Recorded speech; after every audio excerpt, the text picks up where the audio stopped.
నిర్మాణాలు జరుగుతున్నాయి కనుక ఇది ప్రభుత్వ భూమి కనుకనే ఈ ప్రభుత్వ భూమిలో ఎలా నిర్మాణాలు చేపడతారు, దీనికి సంబంధించి కూడా క్లారిటీ కావాలనేది వాళ్ళు క్వశ్చన్ చేస్తున్న అంశం. సార్ మీ పేరేంటి? నా పేరు రాజు. రాజు గారు చెప్పండి. సో అమీన్పూర్ వాసులు ఇప్పుడు రాజ్ న్యూస్ ముందుకు ఒక అంశాన్ని తీసుకొచ్చారు. కబ్జా జరుగుతోందని ఆరోపణలు చేస్తున్నారు. మేము నేరుగా రాజనరసింహ గారి దృష్టికి తీసుకువెళ్తే ఇప్పుడు ఆయన అనుచరులు అక్కడ కబ్జా చేస్తున్న దృశ్యాలు మాకు కనిపిస్తున్నాయని చెప్పేసి మీ కళ్ళ ముందు జరుగుతున్న పనులను బట్టి మీరైతే ఆరోపణలు చేస్తున్నారు. సో దీని విషయంలో ప్రభుత్వం దృష్టికి అసలు ఏ అంశం తీసుకెళ్లాలనుకుంటున్నారు? ప్రభుత్వం దృష్టికి ఒక్కటే మేడం, ఏదైతే 240 ఎకరాలకు ఏదైతే ఓఆర్సీ గతంలో ఇచ్చారో తర్వాత క్యాన్సిల్ చేశారు. కానీ గ్రామస్తులు మొత్తం పొజిషన్లోనే ఉన్నారు. వాళ్ళకు ఏదైనా చేసుకుందామంటే ప్రభుత్వం నుంచి ఎటువంటి అనుమతులు దొరకలేవు. కానీ ఇక్కడ మిగిలిన ప్రభుత్వ భూమి ఏదైతే 300 పైచిలకు ఎకరాలు ఉన్నదో దానికి మాత్రము ప్రభుత్వం నుంచి అన్ని అవి దొరుకుతున్నాయి. పర్మిషన్లతో పాటు ఎలక్ట్రిసిటీ పోల్ వేసి ఇక్కడ కట్టడాలు కూడా జరుగుతున్నాయి. కానీ సామాన్య ప్రజలకు మాత్రం న్యాయం జరుగుతలేదు. ఇప్పుడు గతంలోనే కాంగ్రెస్ పెద్దలు ప్రభుత్వం ఇది ప్రజల పాలన జరుగుతుంది, ఇది గరీబుల ప్రభుత్వం అని చెప్పారు. కానీ ఆ ప్రభుత్వం కంటే ఎక్కువ ఈ ప్రభుత్వం ఈ రోజు చేస్తుందని మేము అనుకుంటున్నాం. ఎందుకంటే ప్రభుత్వం వచ్చిన 5-6 నెలల నుంచి ఇక్కడ ఈ ఒక్క ప్రాంతమే కాదు, చాలా జాగాలలో చూస్తున్నారు మీరు. రైతులకు బేడీలు వేసి జైల్లో పెట్టిన సంఘటన కూడా ఈ ప్రభుత్వంలో జరిగింది. కాబట్టి ఇక్కడ ప్రజలకు భయాభ్రాంతులకు గురి చేసి ఎక్కడో యూపీ బీహార్ నుంచి జనాలను తెచ్చి రౌడీలను తెచ్చి ఈ గుట్ట పైన ఉంచి రైతులు పోయి గ్రామ ప్రజలు పోయి అడిగితే వాళ్ళకు బెదిరించి తుపాకులు చూపెట్టి కత్తులు చూపెట్టి బెదిరించి ఇక్కడికి రావద్దని భయానికి గురి చేస్తున్నారు. దయచేసి మీరన్నా రాజనీతిలో దీని మీద దృష్టి పెట్టినందుకు చాలా సంతోషిస్తున్నాం. ఎందుకంటే చాలా మీడియాలు ఉన్నాయి, ఛానళ్ళు ఉన్నాయి, కానీ ఎవరు వచ్చి దీన్ని పట్టించుకున్న దాఖలు లేదు. మీరు వచ్చారు, ఇంతకుముందు ఆర్టీవీ వాళ్ళు కూడా వచ్చి ఉండే ఒకసారి, తర్వాత ఇప్పుడు మీరే వచ్చి దీన్ని ఫుల్ ఫోకస్గా ఇలా లైవ్లో కూడా దీన్ని మాట్లాడిస్తున్నందుకు మీకు కూడా మేము ప్రత్యేకమైన ధన్యవాదాలు చెప్తున్నాం. ఏదైతే బొమ్మలకుంట గ్రామస్తులు ఉన్నారో వాళ్ళకి ఏదైతే 242 ఎకరాలకు ఓఆర్సీలు గతంలో ఇచ్చారో వాటిని క్లియర్ చేసి వాళ్ళ భూములు వాళ్ళకి అయ్యేటట్టు ప్రభుత్వం చూడాలి. అదేవిధంగా మిగిలిన ఏదైతే 369 ఎకరాల ప్రభుత్వ స్థలం అని ఉందో దాని పక్కకే ఉన్న మెడికల్ డివైజర్ ఏదైతే గత ప్రభుత్వం చేసిందో బ్రహ్మాండంగా నడుస్తుంది. దానికి ఫేస్ 2గా ఈ 300 ఎకరాలు కూడా కేటాయించి ఇండస్ట్రీలు ఏర్పాటు చేస్తే ఇక్కడ ఉన్న గ్రామస్తులు గ్రామ ప్రజలు బాగుపడతారని మేము కోరుతున్నాం. దయచేసి ప్రభుత్వానికి కూడా చెప్తున్నాం, ప్రభుత్వ అధికారులకు కూడా చెప్తున్నాం, దీన్ని తక్షణమే ఇక్కడికి వచ్చి ఈ అక్రమ కట్టడాలను తీసేసి ఈ ఎలక్ట్రిసిటీ పోల్స్ ట్రాన్స్ఫార్మర్లు తీసేయాలని కోరుతున్నాం. వారు కూడా సానుకూలంగా స్పందిస్తారు, కానీ వాళ్ళకున్న పై నాయకుల నుంచి ఒత్తిడి ఉండొచ్చు అని మేము అనుకుంటాం. ఎందుకంటే మా ఎంఆర్ఓ మేడం గారు కూడా క్లియర్గా మాకు పోయినప్పుడల్లా టైం ఇస్తుంది, మాట్లాడుతున్నారు. వాళ్ళ సిబ్బందిని పంపించి కూడా ఇక్కడ దేవేంద్ర గారు మేము కూడా మీరు అన్నట్టుగా స్థానిక ఎంఆర్ఓతో మాట్లాడినప్పుడు కూడా ఒకటే చెప్తున్నారు, అవి ఇనాం భూములకు సంబంధించి ఒక 242 ఏకర్స్ ఓఆర్సీస్ ఇవ్వడం జరిగింది. వీటికి సంబంధించి ఇప్పుడు మీ స్థానికులు చెప్పినట్టుగా ధరణిలో రిజిస్ట్రేషన్స్ లేదంటున్నారు. ఆ 242 ఏకర్స్ సంబంధించి అయితే పూర్తి హక్కు అనేది మీకు కావాలి అన్నది మీరు ప్రభుత్వానికి చేస్తున్న అభ్యర్థన. మొదటి అంశం. ఇప్పుడు ఏదైతే రిమైనింగ్ ఇనాం ల్యాండ్ ఉందో ఇది ఒక ప్రభుత్వ భూమిగా గుర్తింపు పొందితే కనుక అక్కడ కూడా నకిలీ ఓఆర్సీస్ క్రియేట్ చేస్తున్నారు, కబ్జా జరుగుతోందని చెప్తున్నారు. ఒకవేళ అలా కబ్జా జరిగినా కూడా ల్యాండ్ ఎక్రోచ్మెంట్ యాక్ట్స్ ఉంటాయి, అంత ఈజీ కూడా కాదు కనుక వీటికి సంబంధించి కూడా క్లారిటీ మీకు కావాలి. ఇది మీరు చేస్తున్న ప్రధాన డిమాండ్, అంతేనా? అంతే. ఇప్పుడు మాకు ఓఆర్సీ ఇచ్చిన జాగాలకు రాలే ఇల్లు. ఓఆర్సీ ఇచ్చిన జాగాలకు ఏవో కొన్ని ఊర్ల కొందరిని పట్టుకొని కొన్ని 50,000 లక్ష రూపాయలు ఇచ్చి తీసుకొని కొంత ఒక 5-10 ఎకరాలు మాత్రము ఓఆర్సీ ఇచ్చింది ఇప్పుడు చదువు చేస్తారు. మిగతాది మొత్తం ప్రభుత్వ భూమి. ఇది ఓఆర్సీ ఇచ్చిన 242 ఎకరాలు భూమిలో ఆల్రెడీ గ్రామస్తులే కబ్జాలో ఉన్నారు వాళ్ళు. అది ఎక్కడ అది అట్లనే ఉన్నది. కానీ దానికి పేరు చెప్పుకొని ఇక్కడ ఉన్న ప్రభుత్వ భూమికి ఆ పేర్లు చెప్పుకొని నకిలీ ఓఆర్ఎస్లు సృష్టిస్తున్నారు ఇప్పుడు. ఎందుకంటే ఈ పెద్ద బిట్టు 722 ఎకరాలు అంటే చాలా 30 సర్వే నెంబర్ బొమ్మలకుంట సుల్తాన్పూర్ గ్రామ పంచాయతీ పరిధిలో గలది ఇది గతంలో. ఇప్పుడు బొమ్మలకుంట దయార గ్రామ పంచాయతీలకు విలీనమైంది. కాకపోతే ఇప్పుడు ఎక్కడ పోయి అడగాలనో అర్థం కాని పరిస్థితి. ఇక్కడ ఉన్న చోటా మోటా నాయకులు కూడా గ్రామాలలో ఉన్న నాయకులు కొందరు వాళ్ళకు తొత్తులుగా మారిపోయారు. ఎస్ ఆ అదే రకంగానే దేవేంద్ర గారు జరుగుతుంది. ఇప్పుడు మీరు లేకపోతే తెర మీదకి తీసుకొచ్చారు. మీరు తెర మీద తీసుకొచ్చి కూడా మీరు తెలంగాణకు సంబంధించి ఒక కేబినెట్ హోదాలో ఉన్న దామోదర రాజనరసింహ గారి మీద ఆరోపణలు చేస్తున్నారు కనుక ఎలిగేషన్స్ వేసినంత ఈజీగా ఇప్పుడు ఒక మీడియా స్క్రీన్ మీదకి వచ్చిన తర్వాత పూర్తి వివరాలు ప్రభుత్వానికి చెప్పాల్సి ఉంది. ఆయన కూడా ఆరోపణలు వస్తున్నాయి కనుక ఆయన కూడా స్పందిస్తారేమో దీనిపైన వన్స్ ఇది స్టోరీ బయటికి వెళ్ళిన తర్వాత. కాంగ్రెస్ ప్రభుత్వం అధికారంలో ఉంది కనుక స్పందించాలనే ప్రభుత్వం కూడా మీకు సంబంధించి న్యాయం చేయాలన్నదే మా అంశం కూడా ఇక్కడ.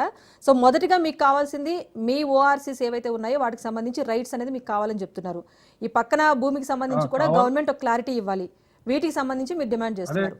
ఎస్ ఇవన్నీ మరి అదే ఇప్పుడు ఈదన్నా మీరు ప్లే చేసింది చూసైనా కానీ మంత్రి గారి దృష్టికి వెళ్తే ఇప్పుడు మంత్రి గారి పేరు వస్తుంది కాబట్టి మేము మాట్లాడుతున్నాం. మంత్రి గారికి విషయం ఇది తెలుసో తెలియదో మాకు తెలియదు.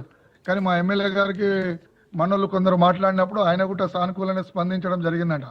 సరే పక్కకే మెడికల్ డివైజర్ ఉంది కాబట్టి ఇవన్నీ లొల్లిలేందుకు దానికే కేటాయిస్తే బాగుంటుందని నిన్న మొన్న వార్తలు మనకు వినిపించడం జరుగుతుంది. ఎందుకంటే కింది నాయకు సంబంధించిన అధికారులు ఎవరైతే ఉన్నారో మాతో అనడం జరుగుతుంది. ఆ రకంగా చేస్తే సంతోషిస్తాం మేము. ఈ 242 ఎకరాలు గ్రామస్తులకు ఒరిజినల్ గా పట్టాలిచ్చి ఆలదాలకు ఇచ్చేసి మిగతా 300 పైచిలక ఎకరాలు ఏదైతే ఉందో ప్రభుత్వానికి మంచి పనులకు ఉపయోగిస్తే చాలా సంతోషిస్తాం. ఇప్పుడు ఇది ఒక మెడికల్ డివైజర్ అని కానీ ఇంకా వేరే సంస్థలు ఏమన్నా గవర్నమెంట్ కి సంబంధించి వచ్చి గవర్నమెంట్ ఆధీనంలోకి వస్తే మేము చాలా సంతోషిస్తాం. కానీ ఎవరో భూ ఆక్రమకులు వచ్చి ఇక్కడ పెంచలు రేసి ఇప్పుడు మీకు కనిపిస్తుంటే ఇక్కడ స్టోన్స్ కూడా వాటి నంబర్లు వేసి అమ్ముకోవాలని చూస్తారు. కానీ కొన్నోళ్ళు ఎవరు సామాన్య ప్రజలు. రేపు మళ్ళీ ఇప్పుడు ఇదే కాంగ్రెస్ గవర్నమెంట్ ఇప్పుడు మొన్న హైడ్రా అని తీసుకొచ్చింది. మా దగ్గరనే పటేల్గూడ గ్రామంలో 12 సర్వేలో కొన్ని 100 ఇండ్లు గులగొట్టిరు. ఇప్పుడు అమ్మిన బిల్డర్ బాగానే ఉన్నాడు, అమ్మిపించిన వాళ్ళు బాగానే ఉన్నారు. కానీ కొన్న ఎవరైతే ఉన్నారో గరీబ్ వాళ్ళు ఇలా నష్టపోతున్నారు. రేపు కూడా ఇక్కడ అట్లా జరగదని మేము దీన్ని ఖండిస్తాం. ఎందుకంటే ఈ 100,000 ప్లాట్లు చేసి అమ్మితే తర్వాత వచ్చి మళ్ళీ ఇంకో గవర్నమెంట్ వచ్చి దీని మీద వేరే యాక్షన్ తీసుకొని కూలగొడితే అప్పుడు అల్టిమేట్ గా ఎవరికి అన్యాయం జరుగుతుంది, ప్రజలకు జరుగుతుందని మేము తెలియజేస్తున్నాం. ఎందుకంటే మేమే ఇప్పుడు మొన్ననే 2-3 నెలల క్రితమే మా ప్రాంతంలో చూస్తాం. రేవంత్ రెడ్డి గారు తీసుకొచ్చింది ఏదైతే ఉందో అది బాగుంది. చెరువులు కుంటలు కాపాడాలనే ఉద్దేశంతో ప్రభుత్వ భూమిని కాపాడాలని. కానీ ఇక్కడనే దాని కూతబెట్టు దూరంలో 1/2 కిలోమీటర్ దూరంలో ఇంత ఆక్రమణ జరిగితే మాత్రము ఈ కాంగ్రెస్ గవర్నమెంట్ ఎందుకు పట్టిస్తలేని మా ఒక ఆందోళన. దీన్ని తక్షణమే స్పందించాలని కోరుతున్నాం. దేవేంద్ర గారు మొత్తానికైతే మీ డిమాండ్ అర్థమైంది. ఇప్పుడు ఈ రాజ్ న్యూస్ ద్వారా ప్రభుత్వం దృష్టికి తీసుకెళ్లే ప్రయత్నం తప్పకుండా జరుగుతుంది. ఎందుకంటే దాదాపు 2 గంటలుగా మనం ఇదే కార్యక్రమం చేస్తున్నాం కనుక అమీన్పూర్ వాసులు కొన్నేళ్లుగా అక్కడ ఉంటున్నారు కనుక మీరు ఆ ప్రాంతంలో ఉండాలి. అట్ ద సేమ్ టైం పక్కనున్న ప్రభుత్వ భూమి అక్కడ స్థానికులకు ఉపయోగపడే విధంగా డెవలప్ అయితే మంచిది అన్నది మీ ఉద్దేశం కనుక మీ ఉద్దేశాన్ని అయితే ప్రభుత్వం దృష్టికి తీసుకువెళ్లే ప్రయత్నం చేస్తాం. అట్ ద సేమ్ టైం ఏవైతే మీరు ఆరోపణలు చేస్తున్నారు ఆ ఆరోపణల పైన కూడా దామోదర రాజనరసింహ గారు స్పందించాలని కూడా మేము కూడా కోరుకుంటున్నాం. దీంతో పాటు మీరు అధికారుల దృష్టికి తీసుకెళ్లామని చెప్తున్నారు, జిల్లా కలెక్టర్ దృష్టికి తీసుకువెళ్లామని చెప్తున్నారు. ఇంతమంది దృష్టికి తీసుకెళ్లినా కూడా అధికారులు స్పందించడం లేదు అన్నది మీరు తీసుకొస్తున్న అంశం. కానీ ఒక్క ఓఆర్సీ మాత్రమే చేతిలో ఉన్న మీకు ఆ ల్యాండ్ పైన ఎంతవరకు రైట్స్ ఉంది ఏంటి అన్నది మాత్రం లీగల్ ఎక్స్పర్ట్స్ ఎవరైనా సంప్రదించారా? వాళ్ళు ఏమైనా మీకు కాస్త మీ ల్యాండ్ ని ప్రొటెక్ట్ చేసుకునే దానికి ఏమైనా ఒక సూచనలు చేయడం జరిగిందా? చేశారు మేడం. మేము దాని ప్రకారమే కోర్టులో కేసులు వేస్తాం, కోర్టుకు కూడా తిరుగుతా ఉన్నాం. ఎవరి వాళ్ళు ఇండివిజువల్ గా ఎవరికైతే ఉన్నాయో వాళ్ళందరూ ఇండివిజువల్ గా తిరుగుతున్నాం. మేము చేసే ప్రయత్నాలు చేసుకుంటే ఇన్ని సంవత్సరాల నుంచి నడిపిస్తా ఉన్నాం. కానీ ఇప్పుడు ఈ ప్రభుత్వం వచ్చినాకనే ఇన్ని రోజులు ఎవరు రాలే ఇడికి, వేరేటోళ్ళు వచ్చి ఇది ఇట్లా చేయడానికి జరగలేదు. కానీ ఇప్పుడు ఈ ప్రభుత్వం వచ్చిన తర్వాతనే ఈ దానికి తెరదించారు. అందుగురించే మేము ఇంత గట్టిగా దీని మీద పోరాటం జరుగుతుంది. గ్రామస్తులు వచ్చి మా అందరం కలిసి దీని మీద పోరాటం జరగడం జరుగుతుంది. దానికి మీ వంతు సహకారం కూడా వచ్చి ఈ రోజు ఈ యొక్క లైవ్ కవర్ చేస్తున్నందుకు కూడా మీకు కూడా మేము ప్రత్యేకమైన ధన్యవాదాలు రాజ్ న్యూస్ వారికి కూడా తెలియజేస్తున్నాం. రాబోయే రోజుల్లో కూడా ఇతర ఛానల్ వాళ్ళు కూడా వచ్చి దీన్ని ఫోకస్ చేసి ప్రభుత్వ దృష్టికి తీసుకుపోవాలని కూడా మేము కోరుతున్నాం గ్రామం తరపున. రైట్, మీతో పాటు ఇంకెవరైనా మాట్లాడితే వారికి కూడా అవకాశం ఇవ్వండి, వాళ్ళ ఆవేదన ఏంటో కూడా తెలుసుకునే ప్రయత్నం చేద్దాం. దేవేంద్ర గారు,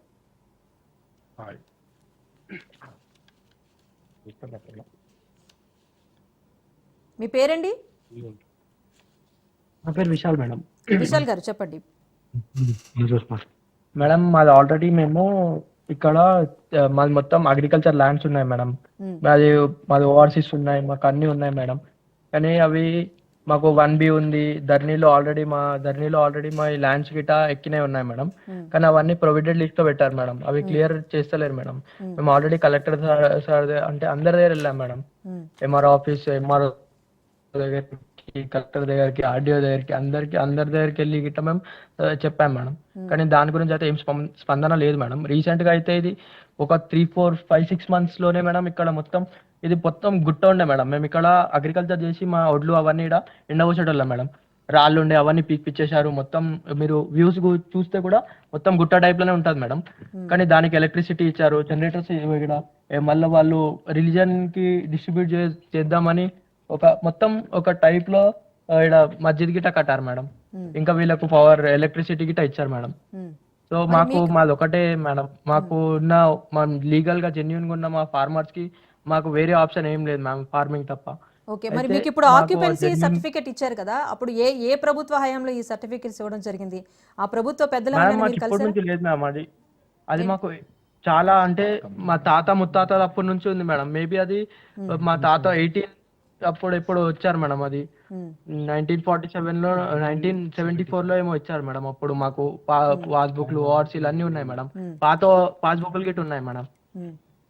మరి ఆ తర్వాత దానికి సంబంధించి ఈ ల్యాండ్స్ కి సంబంధించి ఎలాంటి అప్డేషన్ అయితే జరగలేదు. ఇటు ధరణికి వెళ్ళామని చెప్తున్నారు, రిజిస్ట్రేషన్ కూడా కాలేదని చెప్తున్నారు. సో ఫస్ట్ మీరు ధరణిలో ఆల్రెడీ మావి ఉన్నాయి మేడం. ధరణిలో మావి ఉన్నాయి, కానీ మాకు అకార్డింగ్ టు నంబర్ చూస్తే అవి ఏమని వస్తాయి అంటే ప్రాబిటెడ్ లిస్ట్ అని చూపిస్తుంది మేడం. సో క్లియర్ గా ఇప్పుడు మీకు పూర్తి రైట్ మీ ల్యాండ్ మీద కావాలి కనుక దీనికి సంబంధించి రెవెన్యూ అధికారులు ఏం చెప్తున్నారు? మీకు ఆ ల్యాండ్ మీరు సొంతం చేసుకోవాలంటే, మీకు మాత్రమే అది దక్కాలంటే ఆఫీసర్స్ ఏం చెప్తున్నారు? మీకు ఏం చేయాల్సి ఉంటుంది? పూర్తి రైట్ ఉందా లేదా? దీనికి సంబంధించి వాళ్ళు ఏం చెప్తున్నారు?